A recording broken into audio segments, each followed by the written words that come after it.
It's been a whirlwind of emotions today, y'all.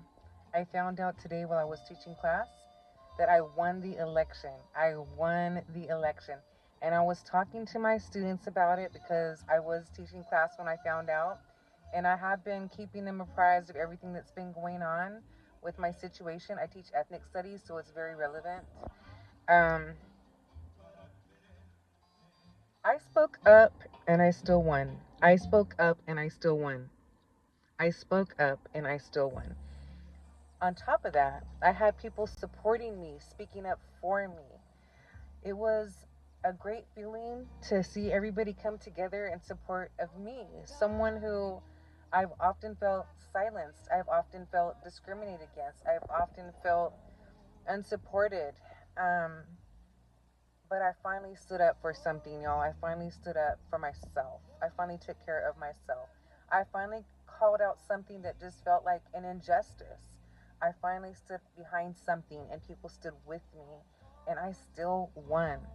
Now, I didn't win by a lot. It was 52% to 48%, but I won. And I did extend the grace to reach out to my opponent to let him know. Thank you so much for such an interesting race. You know, there is no way one could have predicted how things unfolded from the first forum to the second forum to the anti-racist workshop in between then, and how things unfolded there, and the events afterwards, and how everything unfolded at the council meeting, how things unfolded at the bargaining summit. Everything came together, y'all. It was back to back to back to back, and it was definitely a consistent rising of emotion, of solidarity, of organizing, of people coming together behind a candidate that they felt strongly about, behind a candidate that they were going to support for coming out about something that people are so often afraid to come out about and to communicate about, and that namely being racial microaggressions. Now, I've had a couple of people reach out to me to ask me, is it true what you experienced? Well, my YouTube channel basically it um it follows from the very first forum to where I am now. It follows step by step, if not posting every single day, every 3 days or so, to talk about my experience with the union, with race, with bias, with abuse, with bullying. And it's not easy to come forward about those things. It's really not, especially when you feel alone. So I do want to shout out to people who supported me in this, some of them that I mentioned in the other videos.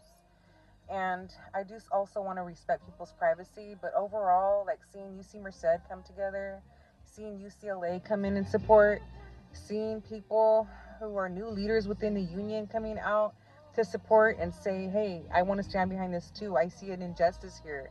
I want to stand behind you. I want to support you. I want to endorse you. Within days of the election.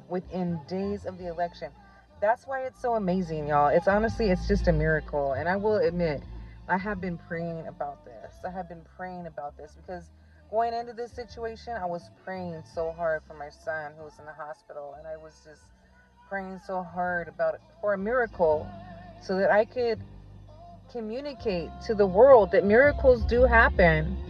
Miracles do happen. My son is on the mend, and I experienced some really negative um, behaviors towards me after that for 3 weeks straight. But I stayed in prayer.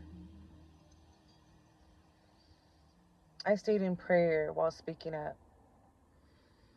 And it's just been so emotional for me today, y'all, that I just need to try to debrief. But I won. I won. And I didn't do it alone.